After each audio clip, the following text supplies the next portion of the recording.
Ons het verwys na die wonderbaarlike genesing van die lam man en die geweldige impak wat dit gehad het op die mense wat dit aanskou het. En ons sien dat die disippels aanvanklik bietjie geskok was deur die reaksie, maar onmiddellik gebruik hulle die geleentheid, soos tipiese goeie disippels, om die saak van die Here Jesus te bevorder by die mense wat hierdie wonderwerk aanskou het. En in Handelinge 3 vers 18 lees ons die volgende: Tog het God reeds vroeër by monde van al die profete aangekondig dat die Christus sou ly. So het hy dit nou laat gebeur.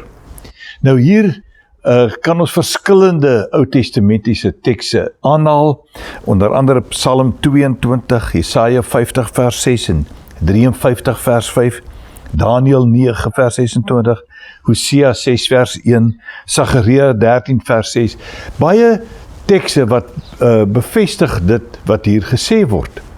Maar die belangrike ding is om te verstaan dat die boodskap wat die mense moet hoor was dat Christus moes ly. En hierdie lyding van Christus was nie net ter wille van homself 'n uitdagende geleentheid nie, maar die doel daarvan was juis vir die mense wat lam was en gesond geword het, van die mense wat die wonderwerk aanskou het en moes beïndruk word deur die Christus wat gelei het en die gevolg daarvan, dat deur sy lyding daar vir ons genesing gekom het, verlossing gekom het, versoening met God. En dit is die boodskap wat dan hier ingelei word.